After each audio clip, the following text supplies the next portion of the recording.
focusing on more mind-muscle connection. 90% of the training, I think it's more about mental health rather than physical. I don't know how anybody would enjoy doing 45 minutes of a single chest workout. That's just nonsense volume. Self-doubt is overthinking. What if I'm not successful at something? In order to deal with, prioritize yourself first and foremost. Analyze your life, what you're doing every day. You will find an outcome.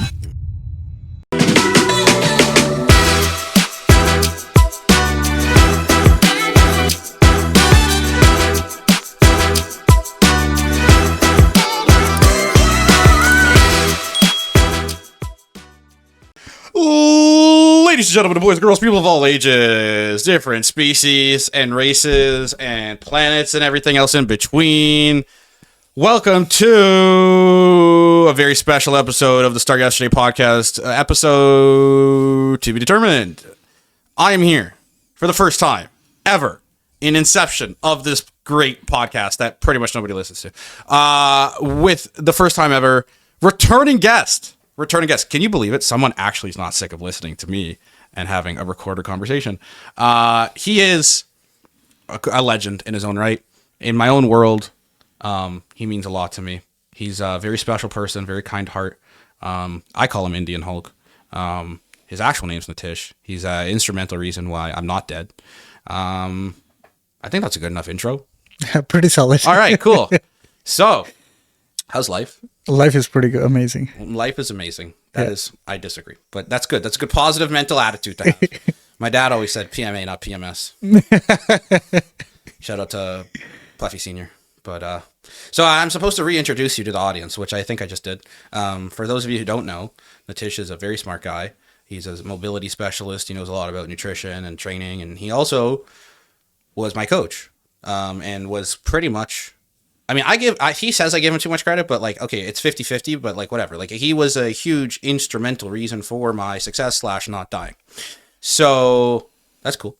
Now let's give people need to know what they're sticking around for. People have short attention spans. Probably clicked off by now. What should they expect? Like, what are we gonna talk about? What are we gonna help them with? Cover a lot of things in terms of coaching, marketing, mentorship, clientele, and surprise me with anything else you want to talk about. All right, what's your favorite animal? It's a lion. It's a lion? Well, that's probably why you have it tattooed. Yeah. Is there a reason? Because just like alpha dominant, you like the look? More or less the look, and one of our gods had a lion head. So do you know what my favorite animal is? What? Oh, I don't think we ever had this discussion actually. So No. My favorite animal would probably be Harambe. Which is like a gorilla ape. Because of the memes. Two, because I'm a really big fan of Planet of the Apes. I like that movie, and I really like the quote, like, or the meme, or not really a meme, but like the GIF I send all the time. Like Caesar's talking to the orange dude, and he's like, "Ape strong together." And I always thought like it's like a very it's impactful, but it's also I try to live life like that, especially when it comes to like other trainers, like this podcast. It's like people lose sight on that. Like you grow together, you learn together. Some people don't want to do that, and like, well, sucks to be them. Yeah. So, what's changed since, I don't know, when we did the last podcast? Like, I think it was like the second episode way back in like, what? November? October or November? No way. It was sooner than that. I think it was like May, bro. No, I think we did it one after my show.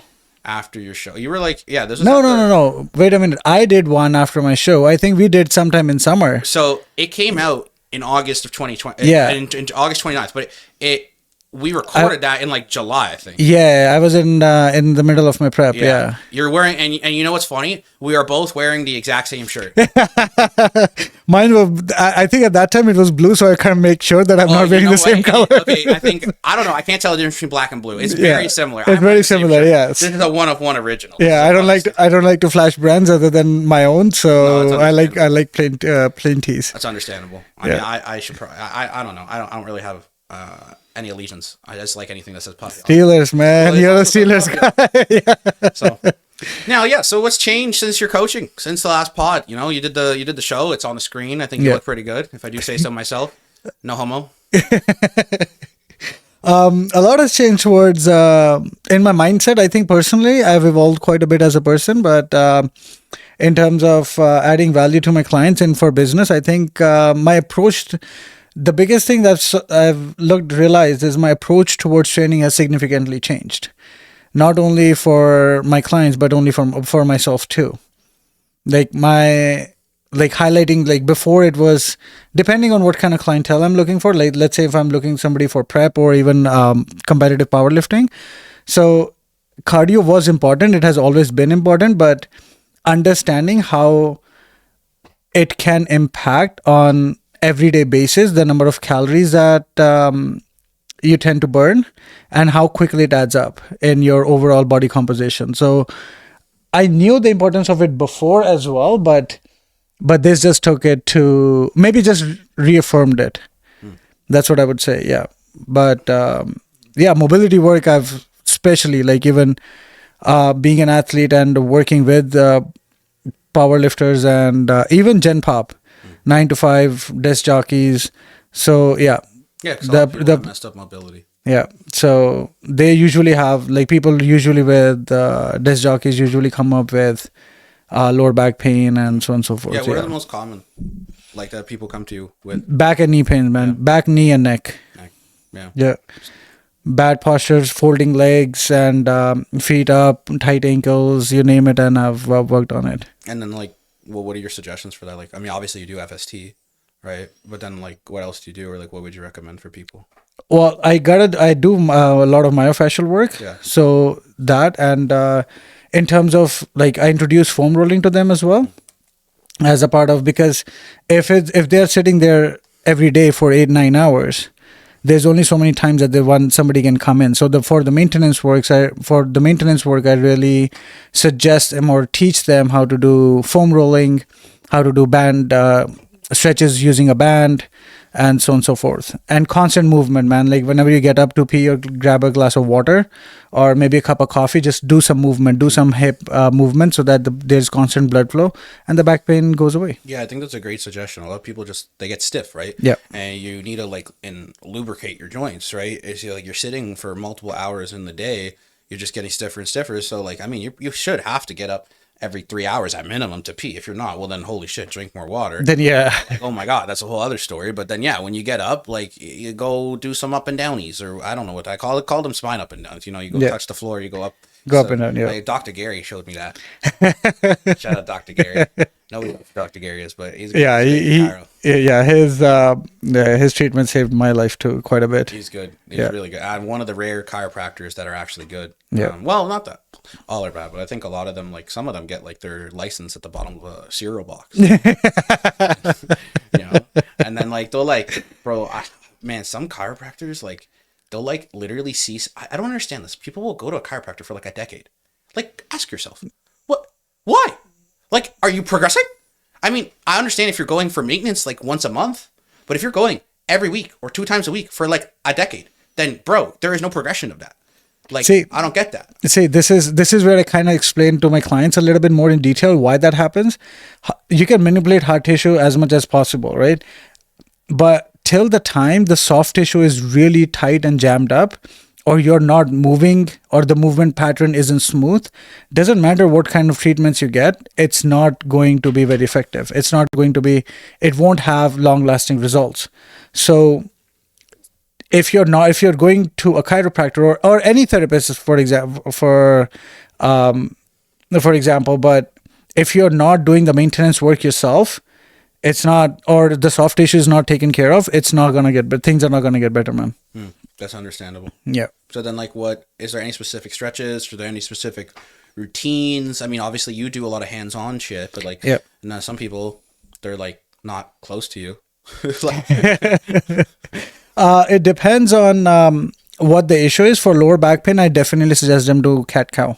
Oh yeah, that's a really solid. That's golden, man. That goes hip and for movements, a hip abductor and adduction standing, arm rotations for shoulders. All these help big time, man. Yeah, because it's also not hard to do. I think what's it called, like standing hip cars or hip circles, where you like you pick it up and then move the hip and even the high knee standing, one leg at a time. Just the whole idea is to get more blood in to the tissue and to have more blood flow, and that solves most of their problems. I think, and then obviously like you would get more hands on and like get Yeah. into the deep tissue because like some people you could do a lot of stuff in your own, but like some of it it's not really possible. You Because keeping in mind, like most people, when they are super tight or they have tightness to a point where sleeping is difficult, right? Stretches usually don't work on them. You have to slowly ease into, and it requires couple sessions of myofascial work before they are even ready to do foam rolling or do that corrective work, right? So that's where it depends on person to person too. So in terms of back pain, which I get a lot of clients that have it, you definitely get a lot of clients that have it. Like, what are your kind of recommendations for that? Mitigating, improving. I know we talked about cat cow, Yeah. but is there anything else? Lunges. Interesting. Yeah. The lunge stretch. Oh, like the leaning, like the hip flexor. Yeah. Okay. So do it with, I don't like doing it just holding into the movement. Do move back and forth a bit. That just makes, and deep breaths while you're doing it. It opens up the fascia. Yeah, it opens up the fascia a lot more. Yeah, that makes more sense. You move the arms and stuff. Yeah. So the idea is not just to move the hips, but arms as well, because back pain tightness, it's not as worse as tightness in the chest, because a lot of people hold stress in different places, some on the back, some neck, traps, and very rare it's on the chest. Very few people I've worked with that have a really, really tight chest and then they struggle breathing. So with them, breathing becomes difficult when they're stressed. So that's where it's like, okay, you gotta really, diagnostics is key, but once you know, then you can prescribe X amount of stretches. Yeah. So, and then has anything changed in terms of like meal plans? Like for what you do with clients, or My meal plans have been very diverse. Like, it's not something that I give to my clients. I ask them for their food options, and from there onwards I navigate. Because I work with a lot of like I specialize with lifestyle changes. So in my approach, it makes it a lot easier for people to adapt to what I'm giving them versus just introducing something completely new. yeah, that makes more sense. By the time people get to a point where they're ready to hire me, they already have a healthy lifestyle, but the portion sizes, the hormones, or one or the other thing is always an issue, that they are not able to get to the physique that they want, or the lifestyle, or the health that they want. So that's where I come in. I make the changes, and within within 10 to 14 days, you can start seeing results. Gotcha. So then, how have you noticed like a shift in like the type of clients you're working with now versus like earlier in your career? My clientele, as I said, my clientele is pretty much the same. I'm working more with lifestyle clients, but my approach towards them is very different. Approach towards their goals is very different. I've always been a believer that I've always been a strength guy. Or push the heaviest weight. Like, if you're working out, you have energy, like just drain yourself out. Like, go and max out a lift. I don't do that anymore since I've done my show. Okay. Yeah, I've completely changed it. I go focus on more the movement rather than just getting by an exercise. Slow, controlled. I do like to push heavier weights, but it's not as often as I was doing before. And I've seen my recovery is a lot better. My energy levels have changed significantly, and maintaining a good body composition is much easier when you're not constantly focusing on one rep maxes, that you want to max out the weight that you did last week compared to Well, it's not killing your CNS, right? Yeah. I think if like your goal is not strength, then I don't think you really need to like kill yourself in the gym every day. Like, progression is necessary, but not like to the point where like, not overdoing it. Yeah. yeah. So like, how do you filter out your clients, like who you work with, like vibe, timing, anything like that, or Bit of both. I go with the vibe first. Like, if I catch a vibe, like, okay, this is we can be a good mix. Like, I can see genuinely that the person is interested. They have tried stuff, and it's all about how the consultation goes, and then we get into the timings. no, it's valid. Yeah. I guess So it's all for me, matching a vibe with any of the client that I onboard, it's very, very important, man. Yeah. That's, I do this for living, and working with somebody that you're struggling to get along with is just not, Doesn't work. it's not fun. And the more fun I'm having working, the more value my clients get. I think that's really valid. Yeah, for me, it's the same thing. Like I don't mind offending people. Well, I don't try to, but sometimes I just do with the way I speak, and that's Yeah. okay. I'm never gonna work with them if I'm too blunt or they get offended because of the way I say things, and that's okay. Like I literally can't work with you. But yeah, what's really important to me is I always encourage people to book a call with me, and it's like literally just a phone call, like Yeah. 10 minutes, shoot the shit, see what you're trying to do.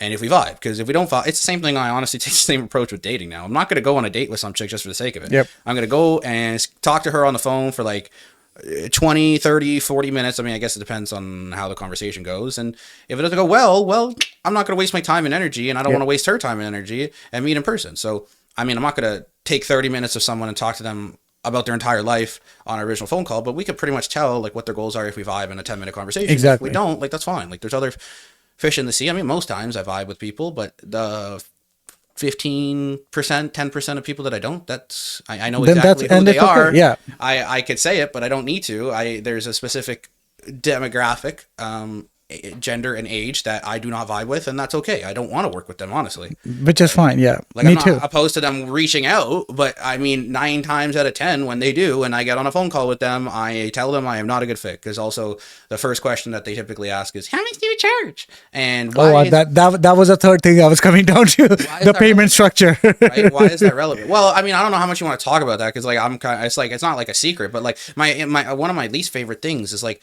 I understand cost is relevant. But if that's the first question you're asking, then get a different coach. Like because you could literally type in on Google, what is the average trainer's? Absolutely. You know what I mean? And it's like, there's obviously certain specialists that train Olympic athletes or basketball players that are going to charge $500 an hour. Yep. But majority of fitness coaches are going to charge around the same ballpark, whether they do it hourly, package wise, monthly wise. That's the only nuance. But Yep. like, I mean, Good Life charges a shit ton of money. Not every trainer charges the same amount that they do, Yeah. right? Because they're a franchise and all and whatever. But it's all between the same amount, and I don't understand why. I understand why it's relevant. I don't understand why that's your first question because I always don't answer it. I always tell them the price is literally $0 right now because I don't know if or how I could help you. Yeah. So if that's your only concern, we could literally hang up right now and like we're not a good fit to work together. And most people at that point will be like, cool, and then they'll tell me how like if I can help. And at that point, if I feel like we could be a good fit, I could tell them a range, but I can't also give them specifics because I don't know exactly what they want, how many times, Absolutely. et cetera, right? But yeah, I'll never understand that when they're like, well, I don't know how much it is. I'm like, well, it's a pretty easy Google search, right? I'm not, especially if we're talking like geographically, like they're in Canada or they're in Toronto. Like, it's not like we're comparing prices in Thailand to Canada. Even still, their Google or ChatGPT will literally tell you the answer they're looking for. So I think that's just honestly a smokescreen because if you're reaching out, you're reaching out for a reason and you're reaching out for help, but then why are you not going to pull the trigger or why are you afraid to pull the trigger on the investment into your health? Whatever that is. It could be $1,000, it could be $500, it could be $200, it could be whatever denomination, right? But if that's the only thing holding you back and then that's the reason that you convince yourself to hold you back from like getting help, then you're probably going to be stuck for a long time. And a lot of people get stuck for a long time because they don't pull the trigger. Then they're stuck for 5 years, 10 years, 20 years. Biggest regret they have, I wish I started sooner. Yep. Because I think more people need to understand they have the most valuable asset we have in society now, or as a society, it's always been time. It's not money. 100%, man. And then more than money, nowadays, the second most highest commodity item is attention. Attention is the newest form of currency. The third would be money. But with money, you could buy attention. But you cannot buy more time. No. But money's not as relevant because with enough money, you could buy more attention, aka ads or boosting your shit on Instagram or all that stuff. But you cannot buy more time. And if you ask the richest people on their deathbed what they would like, I wish I had more time. More time, yep. To play with my grandkids or to breathe air or to whatever. They're dying. They're dead. They can't buy time. Right? That's what they're going to say. I wish I was able to do X or whatever. Yeah. Maybe hopefully they don't have that many regrets, but I guarantee you they're still going to wish, shit, I wish I had more time. Right? But anyways, kind of on a segue there. But how do you balance like your life with coaching and business and mentorship? Do we really balance it? No. Not really. No. Not really. We just find a balance, man. That's Do which we? is I don't know. which is usually not doesn't look normal, whatever normal means, but Yeah, there's it's just no finding a balance. You create one, like whatever the schedule works. Because I do early mornings, late nights, and somewhere in during the day, if I get a chance, slide a nap in. If I don't, hey man, we have plenty of We got coffee in the world. caffeine, Yeah, baby. A little bit of cocaine. No, yeah, no, not cocaine, no. Just not that fancy quite yet. you're right. It's the black tar heroin. It's a coffee or the energy drinks that do the job. But creating balance, like yeah, I'm working on it. It's constant. Aren't we all? Sorry, aren't we all? Yeah. Well, I mean, my balance is basically just work until I get chronic fatigue, and then take a vacation. Yeah, no, and I don't let myself go because see, here's the thing, everybody's different. So if I get to that point, I don't think so I would want to come back to training. If I feel that like I'm burnt out, and I'm not enjoying it anymore, I'm that kind of person, I'm just gonna walk away from it. Well, I don't get to the point where I don't enjoy it. I just get to the point where I'm like so fucking tired, and Yeah. I just need to decompress. Yeah, so that's where you find a balance. Yeah, but I don't have a balance. I like working 80, 90 hours a week. It Yeah, gives same, me, man. You know, it gives me shit to do, and when I don't have shit to do, I get depressed and bored, or the boredom leads to depression, and I'd rather be busy than not busy. You know, I'd rather have shit to do. So that's a good problem to have. I don't know, but there's really no balance, especially if you're running your own. Yeah, when you're running your own business, man, and 'Cause you're wearing all when these you're by hats. yourself, like there's no finding a balance, man. Every single thing, like even if you want to have a glass of water, you gotta get up and pick it up yourself, regardless how tired you are, regardless of how long of a day you had. Yeah, and you're wearing all these different hats, man. It's Yeah. it's exhausting. I don't think a lot of people realize how many different hats you have as a business person, as an entrepreneur. Like, you know, it's like you got marketing, you got sales, you got fulfillment. You have to physically still be on site or give program. I mean, that technically still is fulfillment. Yeah. You have accounting.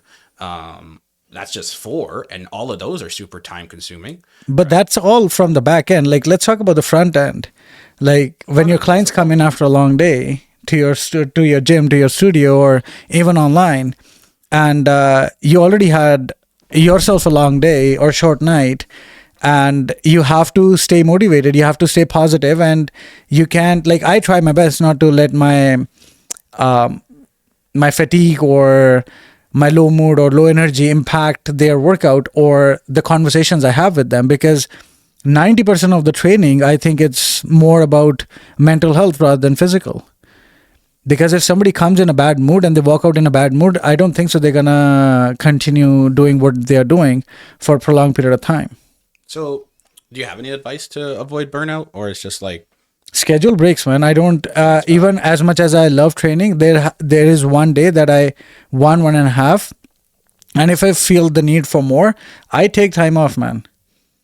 As much sometimes I even feel guilty that why am I taking time off? Like, I have clients lined up, like I should be training, but nah? if I get to that point, like I know the quality will not be good, Well, and also, and that's your something that I clients- don't compromise on. Yeah, but then also your clients are not good clients if they're like, dude, what the fuck? Yeah. Most people are understanding, because I think people don't realize, like, some trainers or coaches are fucking humans too. Yeah. And it's like, you know, we have emotions and we're not always perfect, and Yeah. like, I mean, sometimes I'll cancel because I had a bad day, or I just feel like it's not also fair when they're like showing up and I'm supposed to be all like uppity duppity, and I'm like, I fucking hate my life. Yeah. And so I'll just be like, yo, don't come. Right. But that's rare.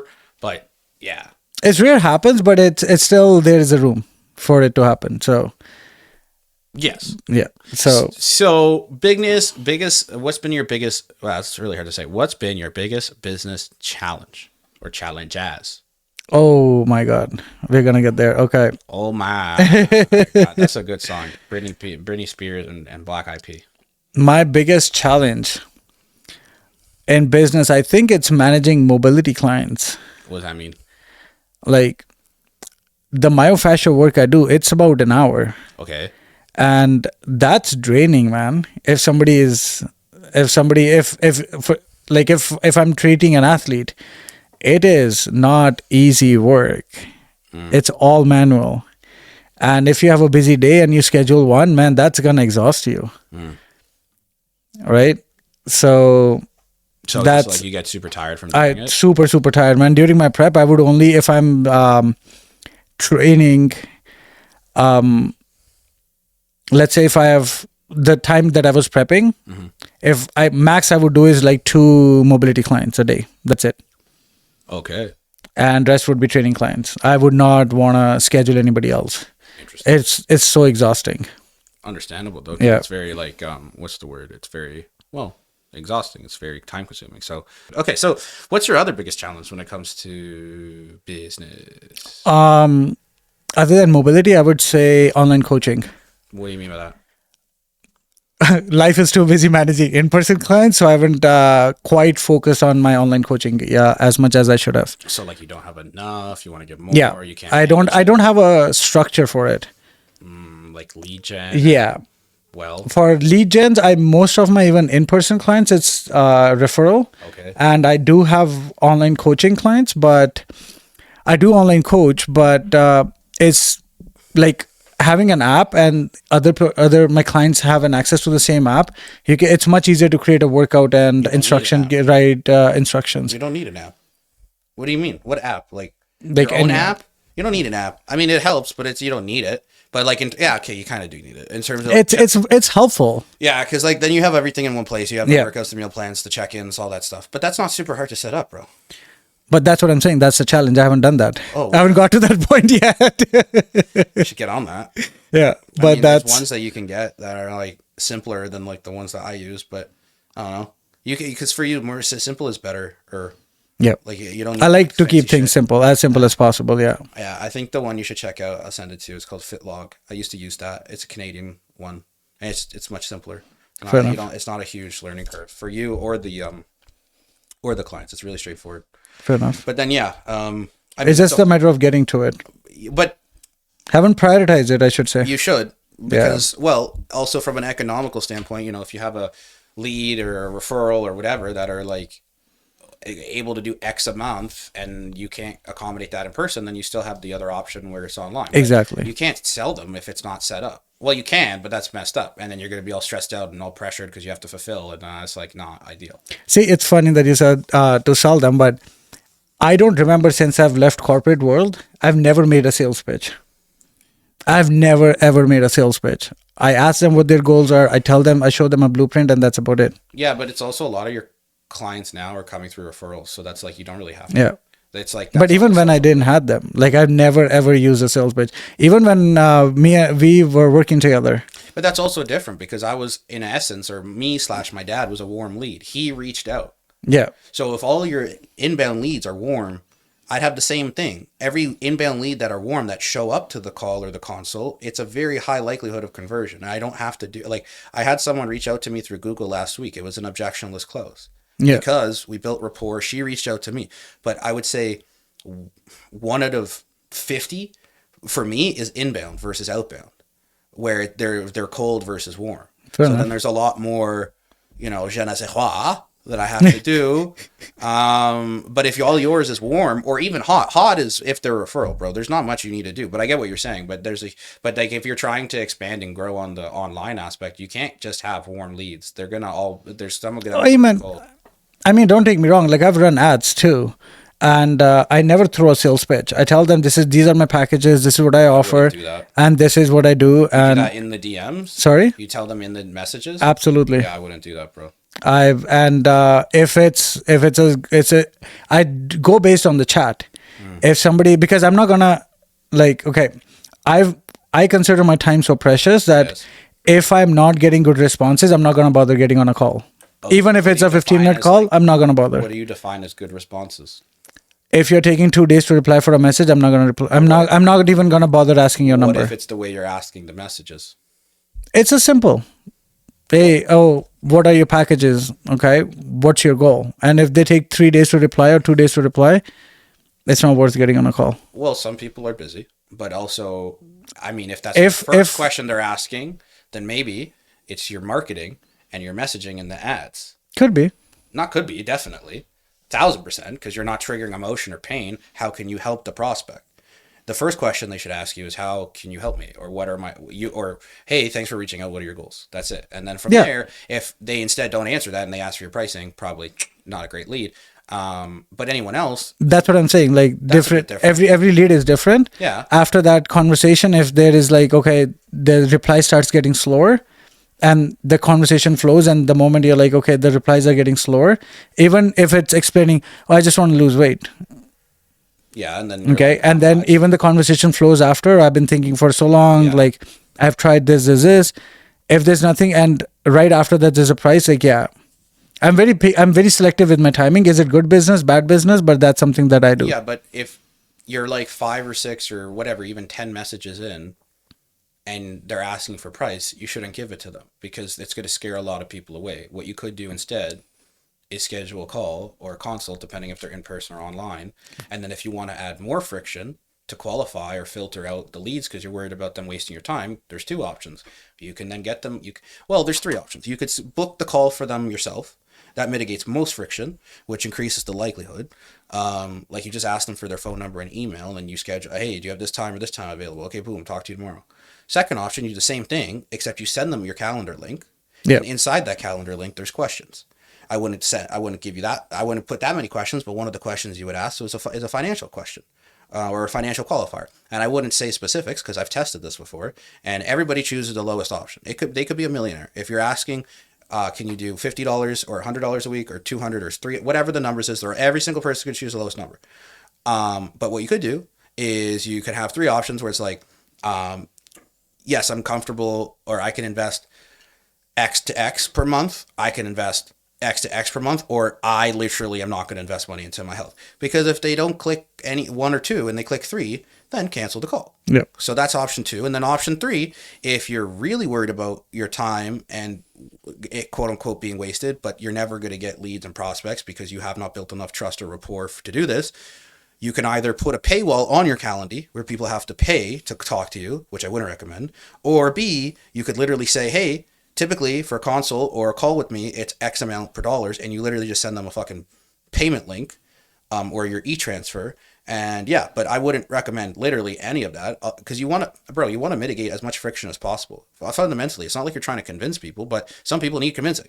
So Yeah. the more people you talk to, the more likelihood you have of converting. But you will never convert anybody in messaging if you're sending them your prices, literally. So if anybody asks, they don't need to know that. If they're serious about wanting help, They show then they up. get on a call. No, or they see you in person, Yeah. right? You can give them, if they've asked you 2 or 3 times, at that point you can give them a very rough range, Say that's what I basically right? do. But Not in the first time, like, oh, what's your pricing? Okay, let me see even if I can help you. yeah, because if you're running an ad, there's a lot of, that's the thing that I'm saying. It's a lot of cold traffic, and they're just, I just said it very vaguely that I don't get on the call, but yeah, I do all those steps, and then I see if it's worth getting on the call or not.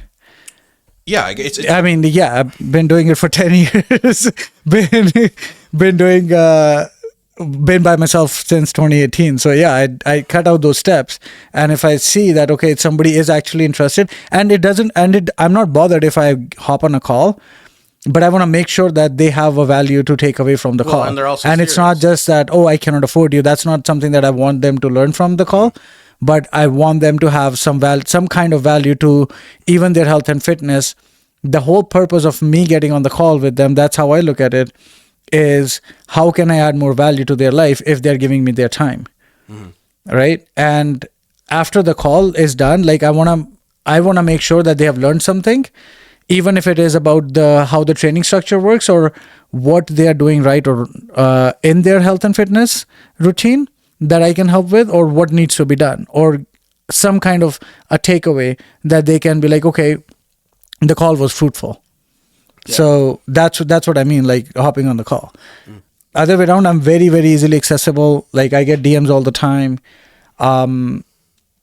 referrals again, and not all referrals close. Not all of my referrals are my clients. that's an issue.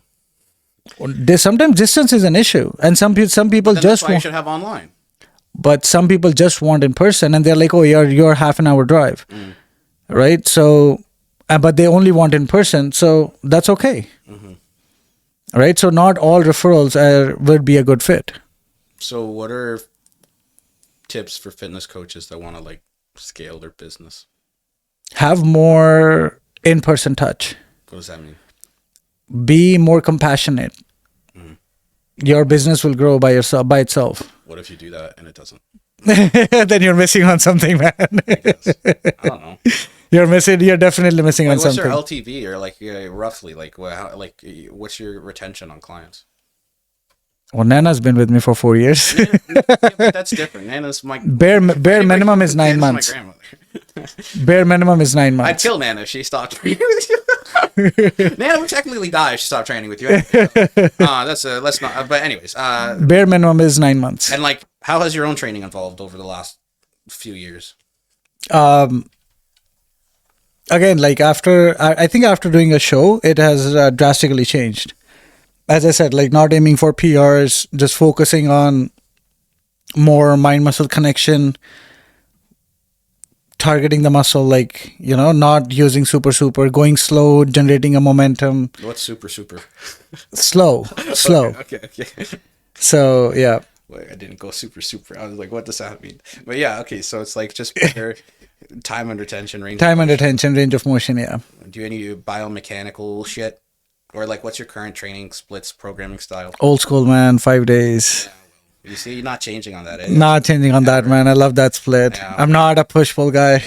No, I don't know. I think there's more nuance. There's definitely variety's the spice of life. I don't think the pro split, or we argued over it, the bro split, or you call it the pro split. It is a pro split. I don't really like it, honestly, because you can't really target a lot of areas that are lacking if you are lacking in any areas. Like, you're stuck to it, and you can't really develop your legs a lot, in my opinion. It's very limited.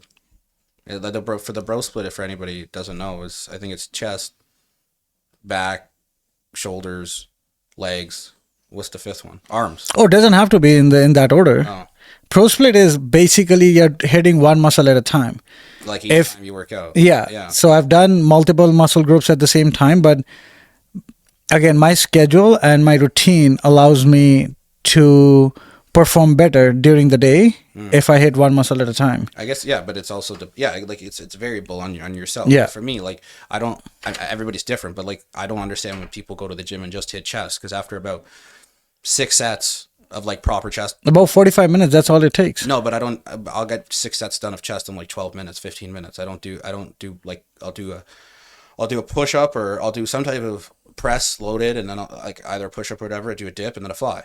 And I need like 15 minutes. So there's no point in me doing a whole day dedicated to chest. But that's something that you like. What do you mean? That's something that I mean, like that's something. But nobody should be doing 45 minutes of chest. That means they're training not properly.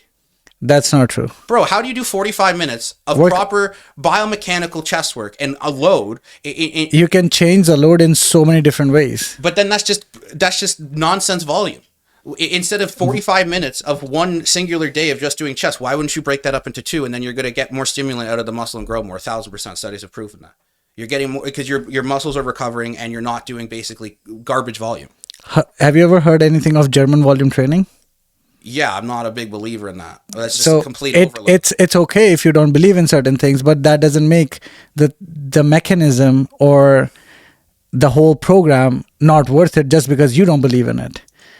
No, but There is a reason, there is a purpose, there is a reason, and there's a matter of choice too. If you like to train an XYZ amount of ratio, go for it. Nobody's stopping you. If somebody else like to do one muscle at a group at a time, by all means. I've seen people coming into the gym, spending 1 hour just training biceps. And hey, if they enjoy it, let them be. The eventual goal is to be able to enjoy that physical activity and stay being consistent. And that's all it boils down you to. can get more benefit out of it. I'm not saying this is set in stone, but if someone does 45 minutes of a chest workout, My friend, Adam, I'm sorry to interrupt, but the benefit is the enjoyment. You're looking only at the muscle aspect. No, I'm looking Why would at I want to also do something? recovery But why would I want to do something that I'm like, okay, this is more beneficial for my body, but I'm not enjoying it. because you're going to recover more as well, and then you're also going to get more optimal results. But I'm not enjoying the process. I don't know how anybody would enjoy doing 45 minutes of a single chest workout. Oh man, trust me, it's a lot more fun than you think. No, because the next day you're so sore, then you don't train it for a week, versus you don't do so much ridiculous That's the whole volume, point. and then you train it 2 or 3 or 4 days later, and you're not super sore. I don't see the point in that at all. Like, I mean, Which is okay. That's what I'm saying. It's could do okay their if you own. don't. I'm just voicing my opinion. I'm not saying this is set in stone. I'm not Jesus, but I just don't understand the logic behind it. There is none for me. It's like very unnecessary. It's one thing if you're doing back. I'm not going to argue that. You could do a full 45-minute back day. That's fine. But for me, it's one of the most overused muscles when someone goes to the gym for an hour and just does chest. Like, you literally are not working your chest properly. You don't need that much volume. It's a lot of junk volume. It's so much junk volume. But I rest my case. Okay. But the key thing in the entire conversation is that something that you believe in? And that's okay. Yes, we're talking about training principles. Yeah. So that's okay. So It's okay if you believe that it's stupid to do 45 minutes of chest workout. It's okay for you to believe it. And it's okay for me to do it because that's something that I'm enjoying and I'm seeing results. And I can outrun most of the people in the gym who is like, okay, let's take you up on a challenge. Okay, let's go. I'm still much stronger than them. Most people in the gym. I don't So see how that any relevance, but it's something that I enjoy, or XYZ amount of number of people enjoy it. So let it be. that's fine. I just don't think it's that logical. Which is fine too. But anyways, progressive overload. Yeah, progressive overload. You overload every session. You overload every session. I also disagree with that too, but it also depends on your goal. Exactly. Yeah, I'm at the point where I don't really care about my numbers and my metrics anymore. It's just more a matter of like going by feel, and then like just, I wouldn't say pump, but it's just like, I don't know, more contraction, and like I don't really care about the weight, and I don't really care if I'm building muscle at this point anymore. Like, I'm kind of happy with where I'm at. So like, do I need to like have micro improvements? No. And like, my goal is not to get super strong because I'm already super strong. So like, I don't know, like I don't care about the like metrics in terms of like how much can I bench press or whatever, or deadlift, because I did like the 600-pound deadlift once and I'm done. Like, I'm not doing it again. That took so much out of me. Like, my back's still not recovered. No, it's like 4 years ago. But like, you know, we did the dumbbell row. You know, you did like 180 pounds or some shit. I did like 212. Oh, who's counting? For 6 reps. Yeah, and I am counting till date, man. That's valid. I don't remember how much. Most gyms don't even have dumbbells for 200 pounds. No, we had to man. get the custom thingies. We got the custom thingy, but you know, we did that, and it was like, okay, I'm strong, and moving on. I don't care anymore. It's more functionality, and like, because it's also like it's like what works within me and like my, I guess, you know, what I like, and what I like is just doing a bunch of shit, and not one specific muscle group at a time, unless it's back or legs. Then that's the only argument I'll give you for that. But whatever, I rest my case. You can maybe do it with shoulders because like there's different divisions. The only thing that I'm dead set against would be chest, but also whatever.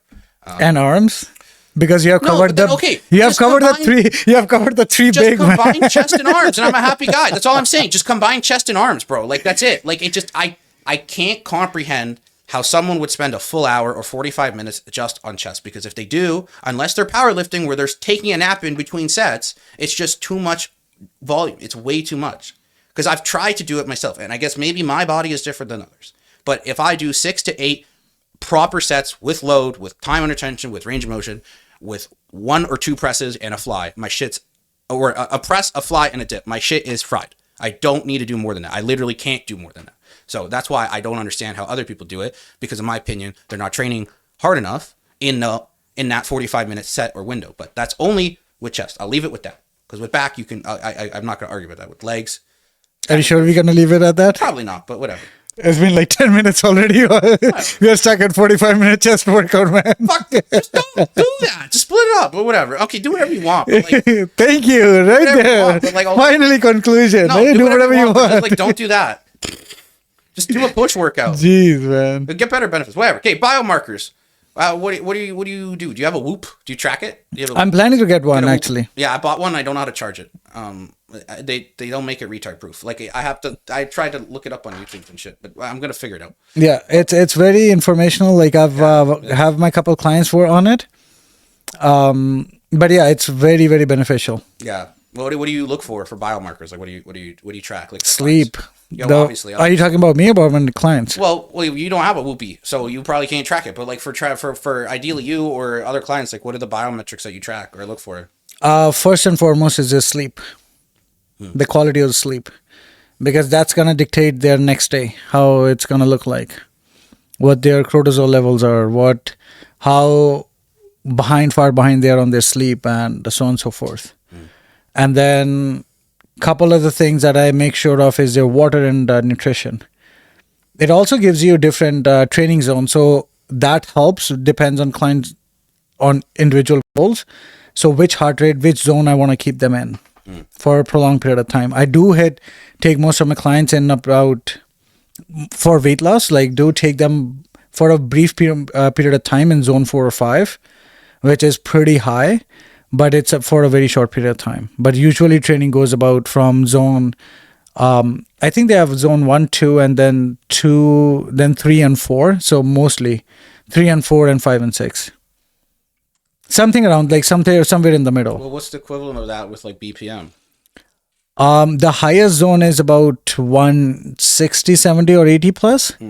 Zone 2 is about 90 to 120, 30.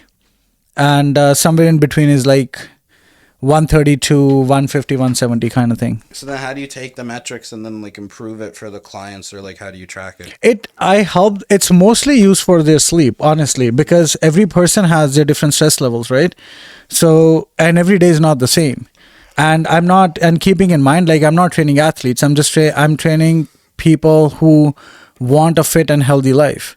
So the emphasis is, if I know that they have not slept well and I have that information, then I can highlight how their progress is going to be. If somebody is constantly sleeping 3-4 hours a night and they want to have six pack, it's just not going to work. Or even be healthy, it's just not going to work. Because they'll be stressed throughout the day, the cortisol will be through the roof, and then their reliance on caffeine will go high. There are the outliers. That according to like the REM cycle, some people, it's rare, but some people only need like 4, 5, 6 hours. But most but if your client comes in and is super tired constantly, and they are using Whoop, like it's a good marker to use. Other way around, cortisol tests, or just end up sending them to a naturopath. There are a lot of things that we can show them a path, but sometimes you need a different professional to walk them through. So how do you approach like mobility and recovery? That's a good segue from like the Whoopie. Mobility is something that I take care of. Every session, I use Ceragun, get a mild massage after every workout. And if I see a movement pattern being drastically restricted, then I do a fascial release before the end of the session. Okay. It significantly helps in recovery. And then anything else?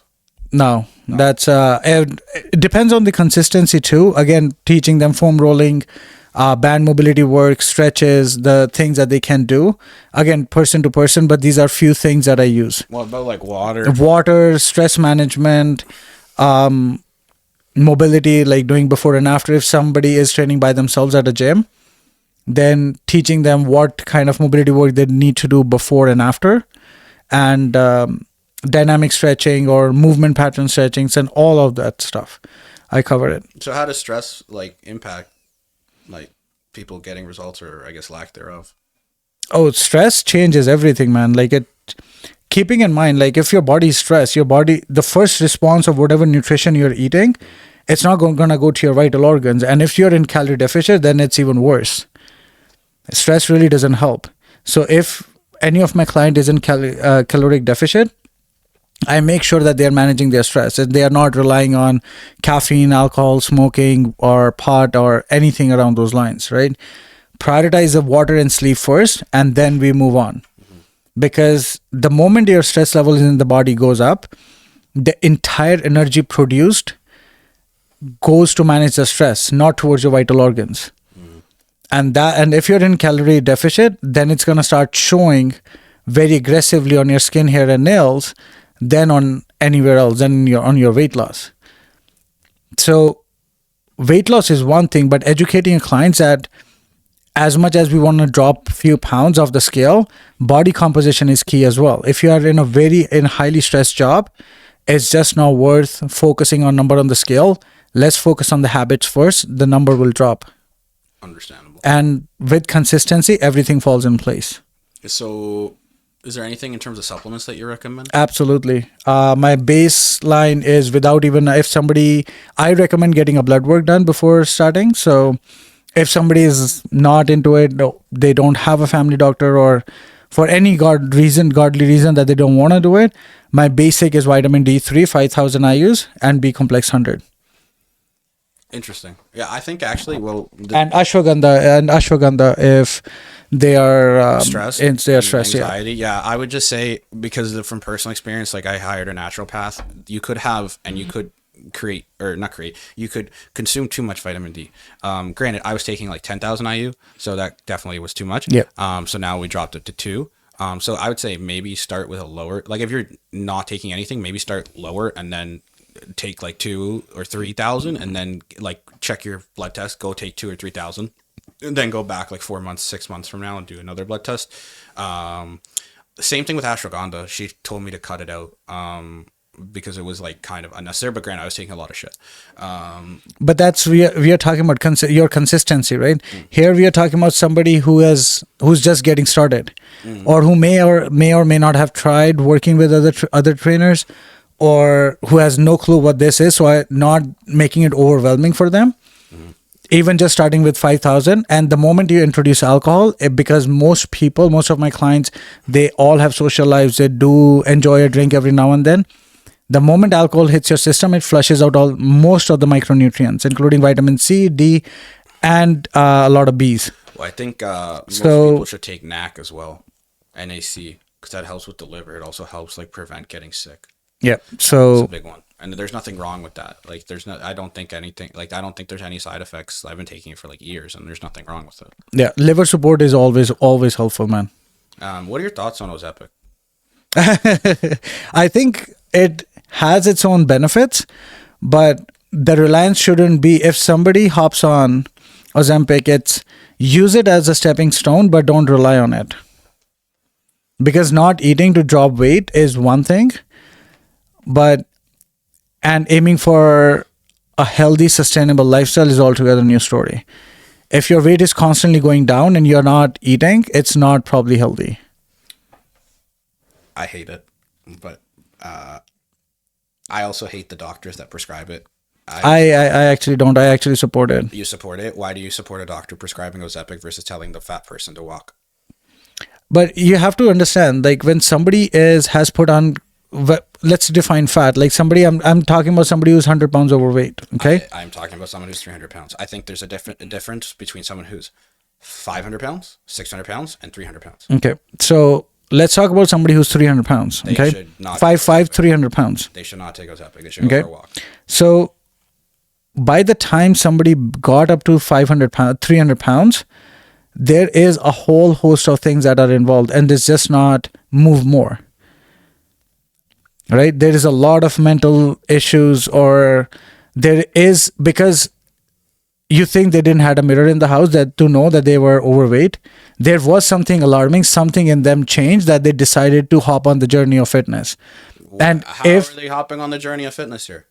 They're not hopping on the journey of fitness. Ozempic is not hopping on the journey of fitness. I'm talking about my clientele. Okay. If I'm not talking about everybody. Well, I'm talking about it using it. Doctors prescribe Ozempic. Yeah. So I'm talking about using it as a stepping stone, but not relying on it.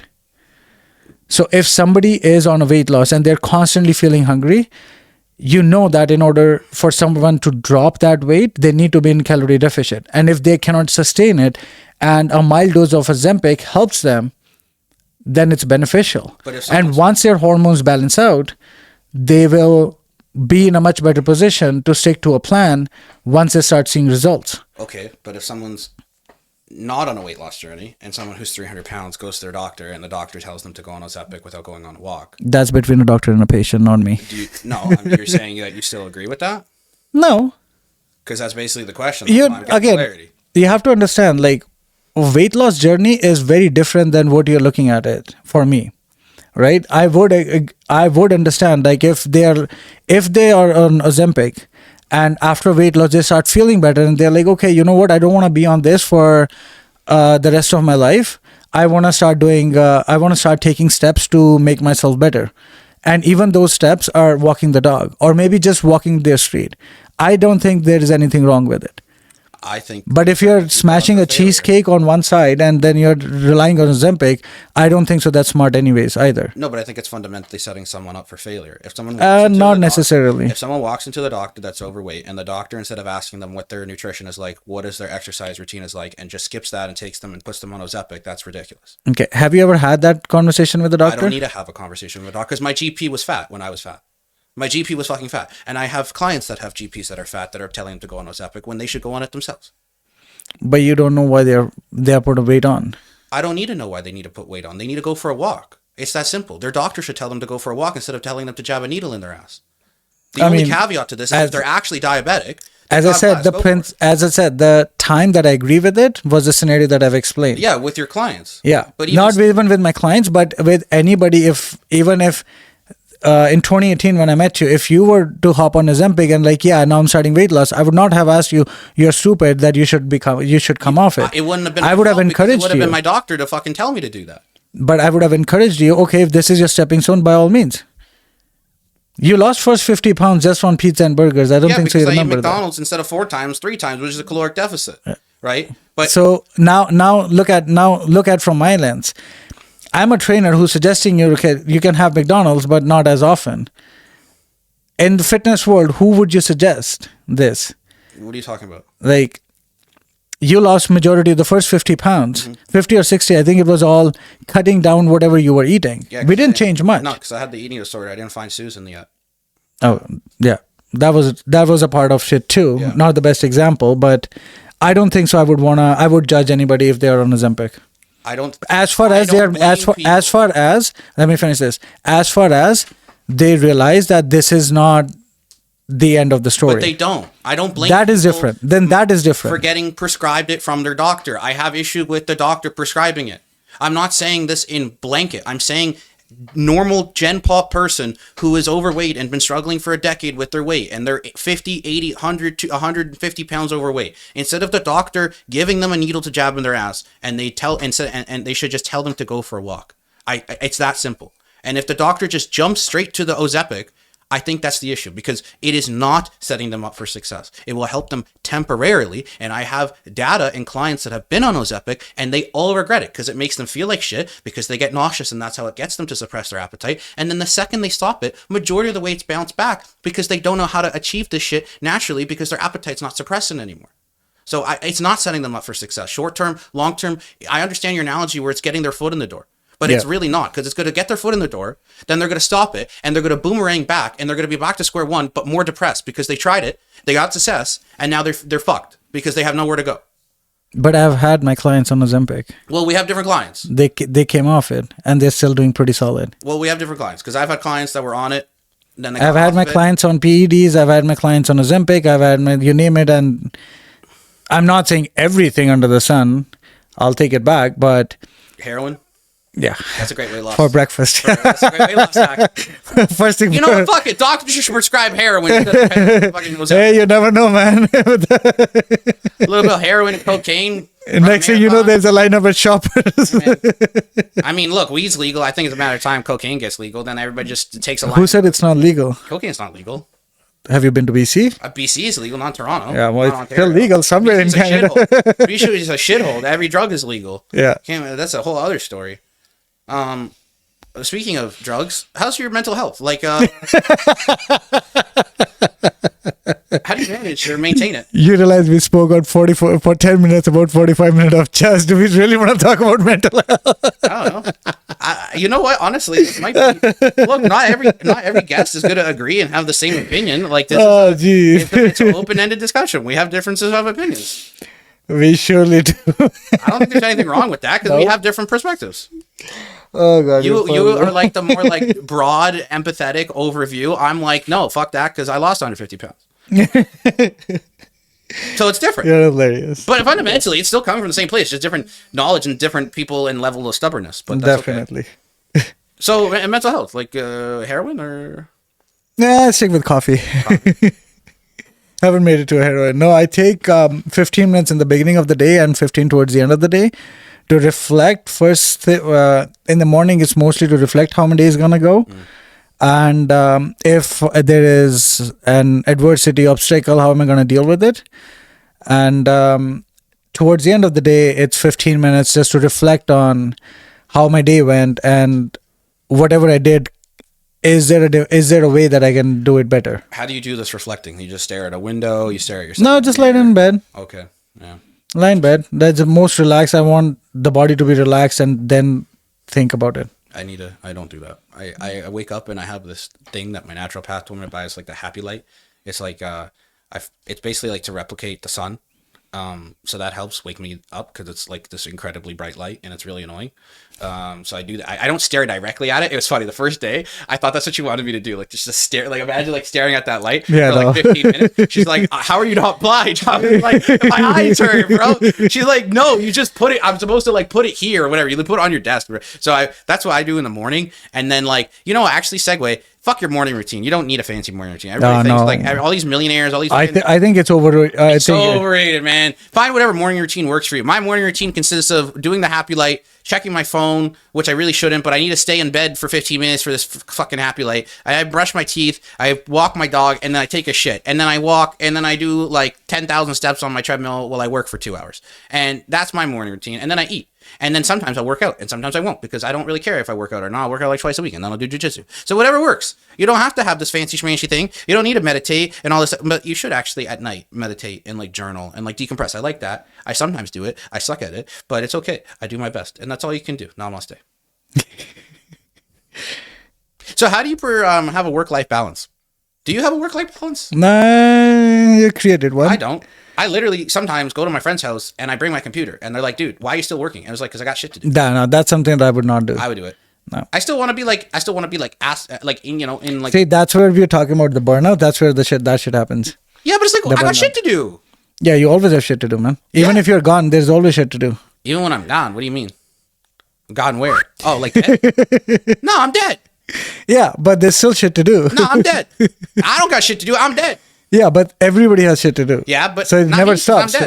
So that's where you want to take time out for yourself. That prioritize. Like if I'm with my friends, I'm not gonna bring work to there. If I have work to do, then that means that like then they're on the back burner. Then the work takes priority. But it's like you really have to do it. Like you're like you have. Then I'll finish my work and then hang out with my friends. Well, I think maybe you're just bad at multitasking. Because you can say whatever you want, but this is how I choose to do things. No, that's fine. I'm just joking. Like I sometimes I don't know. We're like watching the fucking Leafs and like they suck. So I'll just do a client program at the same time. No, I would prioritize now. If I'm working, whenever I have to do programming or meal plans for my clients, I never engage in any other activity. My phone is away, no music, no nothing. I'm just focused on what I'm doing. And that's where my precision is so good. And the results are so predictable because every green pea is counted for. What's a green pea? What? A green pea? What's a green pea? What do you mean? What is that? Google it. No, bro. Like a parking spot? Yeah, no, green pea is like, it's vegetable. Yeah. Oh. Every green pea, like it's I've a pea. Never heard like that analogy. I thought I don't know what that meant. Okay, Google it. I know what a pea is, bro. Yeah, but like, what do you mean? A green pea. So that's like. Oh, you never had the peas? The ones that I don't like vegetables. Bro, they come in like chips too. I don't eat fucking vegetables. Okay. You should hop on vegetables. No, you know what? I have veggie capsules and that's fine. Yeah, no. It's just like, let's just say it's an analogy, but I'll show you after what the green pea is. It's literally like it's a vegetable. It's a vegetable. I know what a green pea is. I thought you were. So it's just like every green pea is counted for. Every corn is counted for. Okay, let's just put it that way. Yeah. There we go. Okay, so what are 3 strategies or top 3 strategies you recommend for people struggling with like mental shit, like self-doubt, anxiety, burnout, or body dysmorphia? Oh, I think we all struggle with body dysmorphia. I don't. You did for the longest time. Because I hated the way I looked in the mirror, but that's because I was fucking 370 pounds. I don't anymore. Yeah, but I don't think that's at some point. I do. Big time. If you're disgusting and overweight and you don't like the way you look in the mirror, that's not body dysmorphia. That's just basically being honest with yourself. But again, body dysmorphia could be anything. But keeping in I think it's more so when you get into amazing shape or define amazing shape, whatever. When you in normal society compared to most people look really fucking good and you feel and look like shit, or you think you look like shit. Yeah. That's to me body dysmorphia. Yeah. It's not Like right after that picture Yeah. was taken, man, the moment I was done with the pro show, that thing was not, this was not something that I was that's why I expecting. wanted to ask. But Yeah, it was not something that I was expecting. Like, this was the best shape of my life. Like, in the gym, this is not the nicest picture, but on the stage pictures were a lot better. But this picture didn't turn out really well because late at night and all that stuff. But like after doing the pro show, it was not, the bloating was there. You were not that lean. The carbs were introduced. The salt came in. Everything, and man, your body changed. So how did you overcome it, or any tips to avoid? I was lucky it was winter, so I was under a hoodie all the time. That's valid. I was under a hoodie, like large hoodies, took them out, and I never took it I out. mean, that's not really a productive strategy. What if it was in the summer? Like, But yeah, then I would have been screwed. What, you Big would've- it time. wouldn't I have have left. extra large t-shirts, man. There's no way. so do you have You any don't- strategies to do this, or it's just like It's something, because once you see yourself in the best shape, like I had veins pop in left, right, and center, chest, abs, everything. And then all of a sudden you're bloated all the time because it takes your body to adjust to the new routine that you're getting into. And it takes a toll on your mental health. So you don't have strategies to cope? I don't have any strategies. Just with time, you get better. What about self-doubt, anxiety, burnout? It depends on self-doubt and anxiety. I think anxiety is more like fear of unknown. Yes. Self-doubt is overthinking. What if I'm not successful at something? So I would say, in order to deal with, prioritize yourself first and foremost. Take the time out for yourself. Analyze your life, what you're doing every day. It doesn't take too long, man. Like, and if you spend 15 minutes, okay, could have done XYZ much better. I could have done programming much better. And you put a thought to it, you will find an outcome. I've always, like, this is how I have evolved. I always find an outcome. Okay, what is a better way? Second is avoid procrastination. I'm going to do it tomorrow. I'm going to do it. Oh, I don't know if I can do it. Monday. And that's where it starts to roll up. Oh, I'm going to do it tomorrow. Oh, I tried it, but it didn't work. If you try something during the first time and you're not successful, hello, Yeah, it's okay. Who's successful on their first try? Very few people, Pretty much never.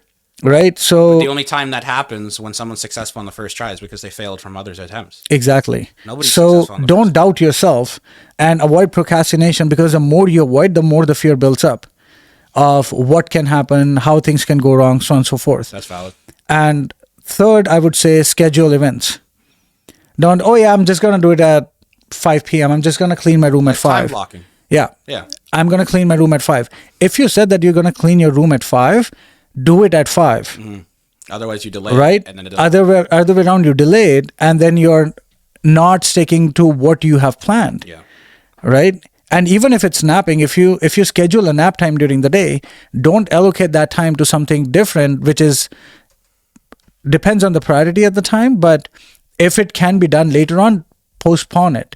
Do it later on. Schedule a time for that activity too. Even if it's your nap, prioritize it, because that's going to dictate the productivity for the rest of your day too. Right? And more is not always better. And that's where I always say, if I'm working, I'm working. If I'm with my friends, I'm chilling. Chilling. Right? And it's not always with my friends that I'm always chilling. Like, I mentor my friends too. Right? We all are business people. We always brainstorm, and our hangout conversations are very productive as well. So constantly always working doesn't always mean that it's gonna, sure, it may bring more money, but it's gonna bring more stress at the same time too. And it's gonna take the enjoyment out of my life. So that's how I look at things. So that's how I do it. Right? And take one step at a time. Right? Don't rush into doing multiple things. Even if it's like, let's say, talking about small wins. Rack up. Like, if you decided to clean your room at 5, do it at 5. If you schedule 15 activities or 10 to 15 activities every week that you have allocated time for, and you do it at that time, it will start building up your confidence. It will give a structure to your day. Yeah, I mean, consistency is And- better than failure. Yeah. Right. And then you'll be like, okay, I was able to do these 10 things in this week, 15 things this week, which I committed to. It increases your level of commitment towards yourself too. Yeah. I always say consistency is better than failure. Yep. And then, like you said, the small wins lead to big wins, lead to habits, And lead it leads to lifestyle confidence. change. And it leads to, well, yeah, because then you're doing it consistently. I don't know about confidence. I guess it depends on the thing. I guess it helps with anxiety, but it depends on the thing. I wouldn't say confidence, but it definitely helps with momentum and accountability and consistency, and then eventually helping build like more of a sustainable lifestyle change, because then it's built into your brain. It's a habit. It's not like something you have to do. You just do it incognito. It's a sense of accomplishment as well. Yeah. Because once you journal 10 things, okay, at the end of the day, you mark them. Okay, I've done all of these things. Yeah. Then it was like, okay, this day was successful. Yeah. I'm gonna make the next day successful as well. Yeah, like for me, I get a serotonin boost of like when I check the little box off, or it's like I delete the reminder or whatever. Like it helps me. Like I'll just put everything on my phone and then I'll delete it or whatever, and then it's time boxing. Plus I get the little checky thing. So I have to pee. And then we have one more segment and then we wrap up. Yep. All right. The state of industry. Okay. What do you think about the body positivity movement? Way too overrated, man. Can you elaborate? Expand on that. Wait. I think like people, the society, I get that everybody, we were talking about body dysmorphia too, but I think encouraging somebody to have excessive weight on them is just not healthy. That's valid.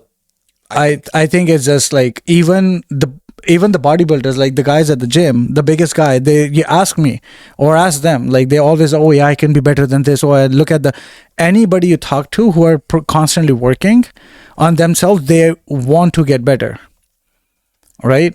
And is that body positivity? Yes.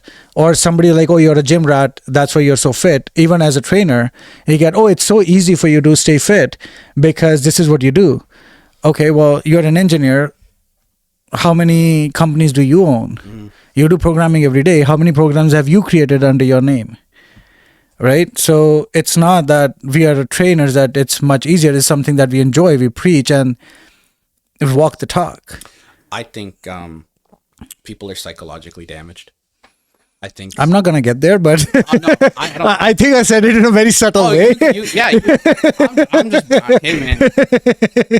Hey now, I'm blunt, man. You know, I'm just puff. You either fluff with the puff or blow away. I don't know, but I think people are genuinely psychologically damaged when they see. I'm okay with like hyping up the homies. All right, like. A chick's Instagram comment or a chick's comment section on Instagram is beautiful. All right. But the issue I have with that, now, again, you know what? God bless you. If you think you're beautiful, God bless. But I don't really think you are if you're 300 pounds. Because honestly, like I used to shit on Lizzo all the time and I still will. But she's a perfect example because she's mentally, psychologically damaged. And she damaged so many other people because she said, I'm beautiful. I'm big. I'm beautiful. I love myself. Guess what she did? She's lost like 80 fucking pounds. So all that bullshit for years, for her being a physical embodiment of the poop emoji, like she's now 80 pounds down. So all those people that heard her nonsense, oh, I love myself because I'm fat. And she loves herself because she's fat. She didn't love herself. She was lying. It boils down to life and death because being overweight or carrying that kind of extra weight for a prolonged period of time is definitely going to have damages everything. Some health issues or back pain or whatever. I'm sure it affected her life, but she wasn't admitting that. She had like this false reality. That's what I meant. Like right? That's where I have an issue with it. Is I don't encourage, but at the same time I would say one shouldn't shame somebody for being overweight if that's the life they choose, by all means. But encouraging somebody to do something positive is always good. Yeah, I don't think you're a true friend. Like, I don't want you to lose a friend over telling your fat friend to not be fat, because that might not be the best way to do it. Yep. But I also, like, I don't want you to encourage that fat friend to continue to be fat and engage them, or what's the word? Not encourage or engage. Like, what's the word? Be an enabler. And, if that fat friend is fat and you're not fat, maybe don't take the fat friend to a buffet. I don't know. And maybe don't post on her Instagram comment section, "Oh my God, girl, you're beautiful." Because, I mean, God bless you. You know, you're a good friend, but like maybe that's not what she actually needs to hear, because then it's just like helping her with her own psychological issues. Because in my opinion, and again, Lizzo's a perfect example of this now. If you were to have gone back to 2018, 2019, whatever, she was like peak popularity and really, really fat. What's her name again? Lizzo. L-I-Z-Z-O. Okay. I don't even know who you're talking about. Just to be honest, it's okay. She's not in. I'm not missing on anything. You're not missing anything. She's an okay singer. But, oh, Lizzo. Yeah, but point is, if you were to go back in time when she's 2018, 2019, yeah, thank you. You see my point. And now type in Lizzo weight loss. But point is, if you go back in time and you asked her if she could press a button and not be the weight she was at, she would press the button. It was just a matter of she was lazy, incompetent, and on top of that, she built her singing career and brand off of her being this basically lying about her being super body positivity and loving herself and all this shit. And it showed that it's not the truth. I'm glad she lost the weight. That's a significant transformation. Right? I'm glad she lost the weight. Yeah. And she didn't do it by crash diets and Ozempic. Everybody thought she did Ozempic and took cocaine. She didn't do that. She actually just did it naturally, which is even more surprising. Yep. Right? Because for years she struggled with it. She was promoting like poop juices and bullshit. She would say like, "Oh, I'm going to do vegetarian. I'm going to do vegan." She was like the fattest vegan on earth for a minute. And then she did all this juice cleanse bullshit, and she was still fat. And now she got a trainer and she fucking ate properly. What a concept. And she lost weight. So that's my 2 cents on the body positivity image movement, whatever fucking bullshit. And if you don't like it, I don't care, because I have the right to say this. Being a fucking person who lost 150 pounds. Where if I had a friend who said, "Hey man, you look great," and I couldn't see my dick in the mirror, that guy's lying to me. And that's a bad friend. Yeah. That's a bad friend. I'm not saying he needs to say, "Hey, you're a fat fuck and you're gonna die if you need to change or you're gonna die." That's a bit much. Not for me. That kind of, yeah. But there's a silver lining. 100%. You know, and I think that's the biggest thing. And I mean, it's not just for women, but I feel more women do this bullshit with the body positivity than men. Because they're psychologically I think men are not encouraged for the body positivity. No, because men could if a guy has more weight on, you're just fat, and the whole society is comfortable saying that. Well, also because men are not necessarily that comforting or encouraging or empathetic. So it's like, it's literally funny, but like, it's true. You go to a guy's Instagram account and you look at his comment section, his friends will like leave him an emoji or like the photo, but that's it. But if you go to a chick, "Oh my God, girl, you're beautiful. Oh my God, slay." And it's like just more encouraging and like all this shit. But I don't know. That's like, I guess, just different genders and shit. But good thing I don't read those comments. No, I don't really. I just also find it quite fascinating when, you know, there's certain people you follow and it's like, they'll post a normal fucking picture and their engagement is ridiculous. And like, I'll post the same picture, not the same, I'm not a chick, but they'll be like, I'll just get like no comments and be like, "Oh, well, I guess people hate me." But not actually, I don't actually give that many fucks. But anyways, what else is there? Well, where do you stand on the anti-diet trend? What's an anti-diet? Where people are like, I'm just going to go by feel, I guess. Like, I'm not going to diet. I'm just going to fucking just go by feel, go with the flow. If that's your starting step, by all means, there's nothing wrong with it.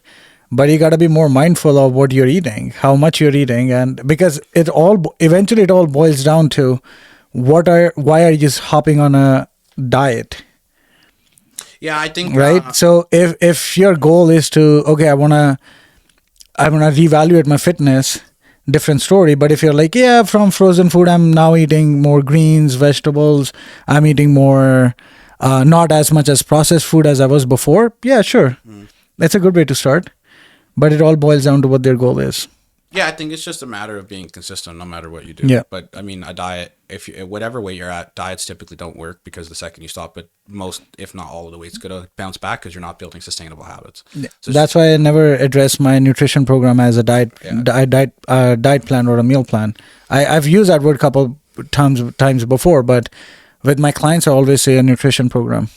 So do you think with the amount of bullshit that's on Instagram and TikTok, like with trainers and I guess shitfluencers, are they doing more harm than good with all this bullshit and misinformation? I think I would agree that yes, that it's causing more damage to the society than helping. And how so? Unrealistic expectations. God bless. Unrealistic from guys and girls, like walk around with six pack. Like, how dare you, for girls, how dare you not have a big booty, Yeah. or you're not curvy, your lips and your face is not perfect. Photoshop. Your Photoshop. Like, I think it's just destroying the society. I've seen so many beautiful girls, and they have destroyed themselves, or now they are more conscious Yeah. that they're competing with so in quote unquote Instagram models. Yeah, and they're comparing. And they're comparing themselves and like, oh, nobody's gonna like us, no, because we have Yeah. stretch marks, or we have a Cellulite. little bit on the cellulite, or we have a little bit on the lower belly. Like, come on, man. Like, if you're good, if you're a good person, Yeah. and like, don't judge yourself. Doesn't matter how good looking you are. If you're not a good person, like, work on yourself. I think ultimately, You like, know? it's you versus you. I always say that. I always say consistency is better than failure. Like, it's you versus you. I mean, if you're not happy with how you look because you don't like it, that's Yeah. fine. But if you don't like how you look because you saw this dipshit on the internet, Yeah. fuck that. Yeah. You don't need to go get Botox and filler and a BBL because you saw some dumb bitch do it on Instagram too, Yeah. right? Also, why buy it when you could build it? But that's another story. God forbid you work out for a year and grow your glute versus getting some fucking BBL that looks like shit. But whatever. I can't talk about that from personal experience. But I mean, I think Instagrams are, and I shouldn't specify an Instagram, but No, it's both. I think social media had set an unrealistic standard that you keep on chasing, and you're getting exhausted in that chase. And there is a lot of misleading information. The biggest one that I still laugh about is peanut butter is a good source of protein. Yeah, it's not. It's a source of fat. Yeah. Like, hello.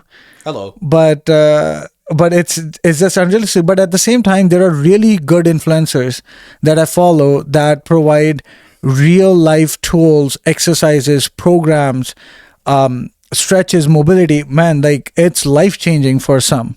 Squad University, for an example, like, the guy's content, Most of it. Some of it. is phenomenal. 90%. Yeah, so 90% is a significant amount, but But I would say in the opposite, 90% of social media fitness shitfluencers are retarded.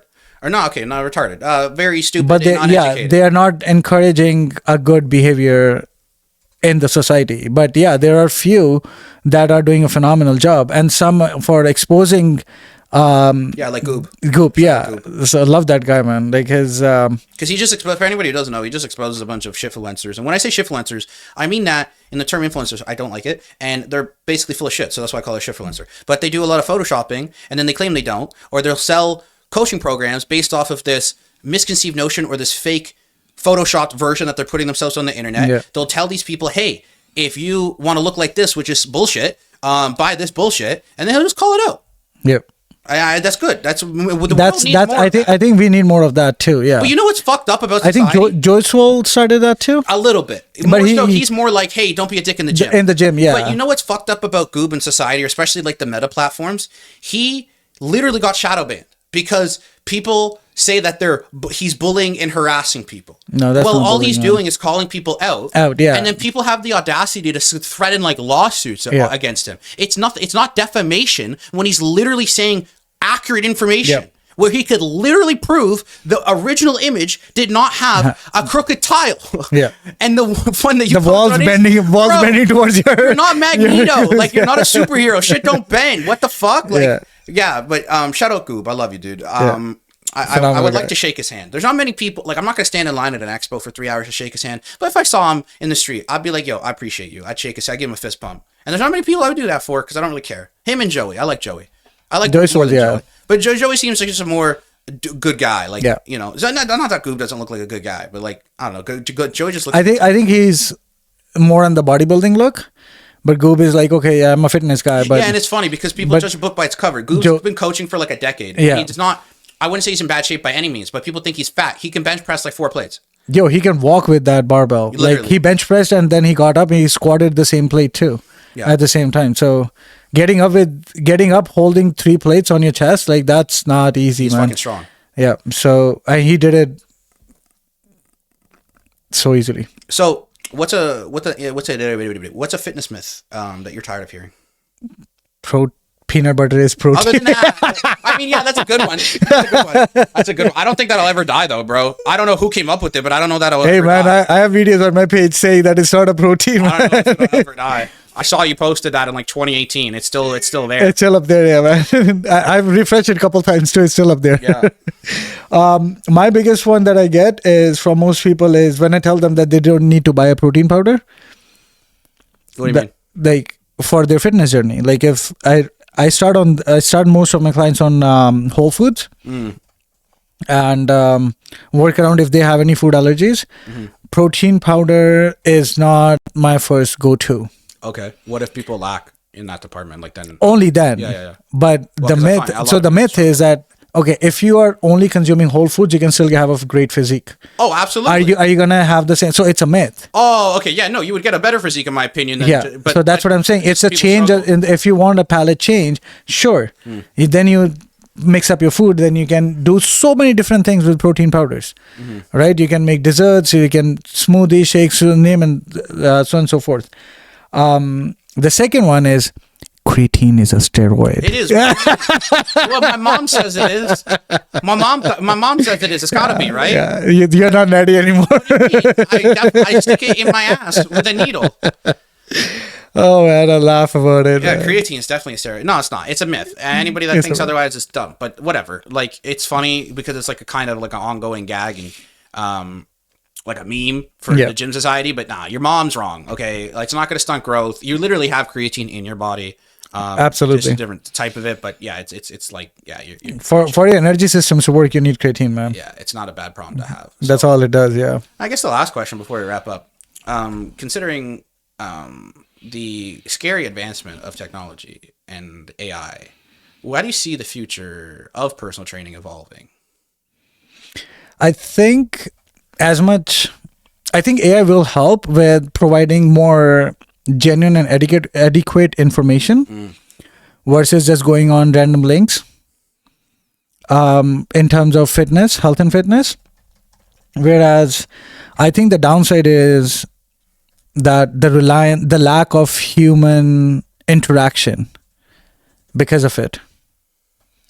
Gotcha. I think it will gigantically impact the empathy aspect of most people. Well, I think it's like, it won't die, but it would definitely get mitigated in terms of like the amount of people that A, can afford it. Yeah. And then B, the amount of people that are like, oh, I don't need it. I can just ask a robot or whatever. Yeah. But the in-person aspect, I think, won't ever die per se because of, like you said, like humans always crave human interaction. Yeah. But it's definitely like the amount of people with the rate we're progressing as society in just terms of like economic divide and like how many jobs are quote unquote getting taken away. Then there's less people that could hire other people to do whatever. But that's what it is. Like, I don't know. It's like, in a way, it's like a barber. Barbers are never going to die. They can't really get replaced by robots. I'm sure eventually someone will try, but do I trust a robot like with the fucking scissors in their hand to cut my hair? Not really. But you know. But again, yeah. What are you going to do? So, Absolutely. What's next for Mr. Nitish? For business? Well, I mean, it's an open-ended question. All right, let's specify. For you personally, and then any competitions, for business, collaborations, definitely OnlyFans. Not getting into that market, but really? I'm so disappointed. I know, right? Definitely working on growing my business, collaborations, and learning a lot of it. Courses, taking courses. Every year I do one or two, reading articles, so on and so forth, bringing more value for my clients, enhancing my education. There's always new things coming up in the fitness field, man. So it's always good to keep reading new stuff, like what's coming out, what's there, what kind of new research is out there. But but then personally, not looking to compete, man, anytime soon. It takes a toll. It takes a lot of time away. God bless. Last year I almost spent my entire summer in the prep. Yeah. So I didn't get a chance to enjoy any of the barbecue, the patios, and all that kind of stuff. This so year I gotta make you a steak. I don't think I got a chance. I don't eat steaks, man. Oh what? Oh yeah, you told me. I forgot. Well, whatever. Maybe when you want to break your steak virginity, I'll make one for you. Yeah. Well. Whatever.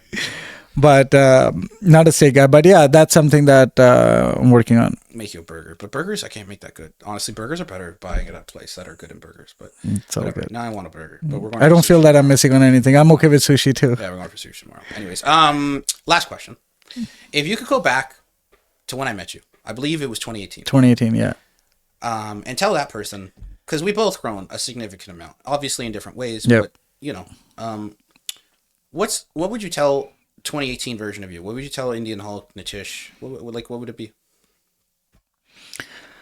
Oh, I would say, I think few things that I thought that I always thought that, oh yeah, I'm always good doing everything by myself, but I think collaborations make a big difference, man. So if I had an opportunity back then, which I did, I would want to collaborate. Like business Business-wise, yeah. Like Working partnering? with, partnership, working with other businesses or entrepreneurs to... Why didn't you? I think it was restrictive mindset. Like, oh, I don't know enough. Kind of, yeah. Because keeping in mind, like 2018 was a time when I went on by myself. Yeah. Like I started in-home training, right? Yeah. So that was the first time I'm like, okay, I think I was very protective of myself. That, oh no, this is my only source of income. Like I have to be very conscious that taking huge risk wasn't a thing which is actually opposite. I should have taken more risk back then. But I think the fear factor, the safety net, and like, okay, I have these many clients. Okay, I want to stick with it and want to build more and more clients. But now I feel like I have more of a setup. Like I train out of a private studio. Yeah. Right. I still do only handful of my clients, not handful, like 3 or 4 of my clients for in-home. Yeah. Sorry. Shout out to Nana. Shout out to Nana. Yeah. But other way around, no, I don't take in-home anymore. Like I have a good setup. Like people come to the studio, and that's too where much travel, man. and with my clients, like collaborating with the one of the real estate brokers, and couple other are in pipeline, but companies, working with companies for doing fitness seminar, that kind of stuff, like kind of gives me more exposure. Yeah. And encourages me to stay on top of my knowledge and what I can bring to the table. And again, like taking opportunities. And one time I got a chance to manage one of the gym, and I surpassed it, and I still kind of regret about it sometimes. But Manage like a manager for to flip around the gym for their personal training. Their personal training was lacking. Oh, like a Good Life? Or more like a small chain, yeah. Okay, but like something like a Good It Life. was a franchise. It was a franchise. The owner bought out the gym, but was not super sure how to run it. Oh, so you were going to train them. So I was gonna not only like let go of the old PT department, Yeah.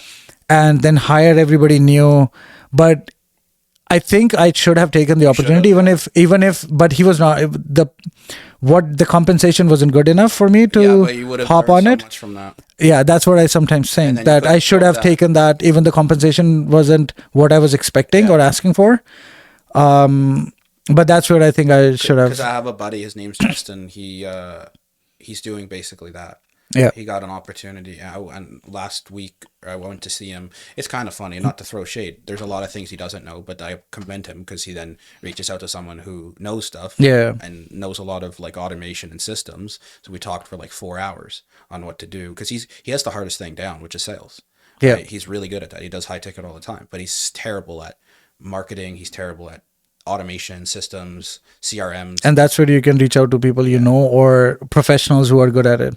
Yeah, but more so, I mean, start with your own, I guess, circle. But the issue with a lot of trainers is they're dumb. They don't know how to operate a business. They don't know really anything other than, do a jumping jack. But whatever. And they're wondering like, why do I only make 60 grand a year? Well, because you're a corporate slave and you don't learn anything more, and you don't get better. You have to constantly progress as a person, as a business. But as your health and fitness journey, that's why you should start yesterday. Empower your journey and start yesterday. What was my thing? Empower your journey and start. Yeah, inspire your journey and start yesterday. Start yesterday. There you go. That's what a full circle moment. So, I guess, where can people find you? Not on OnlyFans, unfortunately. Well, that's not even in the pipeline. No, it's not in the pipeline, bro. I'm sure. Dog, you want? Come on now. I don't know. I'm more active on Instagram. Currently, my account is private, but I'm gonna open it very quickly. Yeah. Why? What I have happened? a lot of stalkers. Just click the block button. Yeah, But yeah, no. when this comes out, you gotta make it public. Yeah, no. I'm gonna open it up, but once it's fully ready, yeah, then I will. But right now it's private. It's n.bfit. That's It'll be in the description. yeah. That's where I'm most active. Or yeah, if you want to reach out, by all means, say hi and let me know where you got to know me from, and yeah. Anything else you want to plug? You have a website. I rarely use it. It's Yeah. teamnbfit.com, but I'm working on changing it, so that's where a lot of things are in pipeline. Like Put the podcast on there. yeah, But all right, well, but that's something that's again in the few things that I'm working on to make myself more accessible and more reachable. So cool. Well, and put my content out there. to put a bow on it, if anybody's still watching this, well, you don't have ADHD. So thanks for having an attention span longer than a squirrel. I really hope you enjoyed this unique insight and information and education and a little bit of argumentation, but that's okay. Okay, if you can you do the algorithm stuff and like this and subscribe and comment? Genuinely comment, because like I'm curious what your thoughts are and I want to know, and because nobody also comments on my shit, but also they probably don't make it to the end of this episode, so I don't know. But if you did, can you just like put an emoji and be like, yo, good shit or something? I don't know. But anyways, Or if they want to talk, if they want us to cover anything else specific. yeah, maybe he'll be the first three-peat guest. Yeah. 3-timer award. Actually, no, that's like SNL. SNL has a 5-timer award. So they give like the host like a jacket when they do that. Then I host the show 5 times. So maybe I'll do that. But we got to work on that. But I, mean, I don't know how much longer this podcast is going to be in the earth. But I'm trying to get to 100 episodes, and then we'll see. Get fucking confetti. Yeah, for the 100th episode, drop me a comment, and I'll reply to it in 2 years. Okay, until then, or until next time, get off the couch, start moving, please. You need any help? You know who to reach. I don't know. Maybe if you're a motivated individual, but or if you need mobility help, you know who to reach. It's not me, but okay. Bye. Can you say bye? Say bye. Have fun, guys. Take care. Okay. Bye. Bye.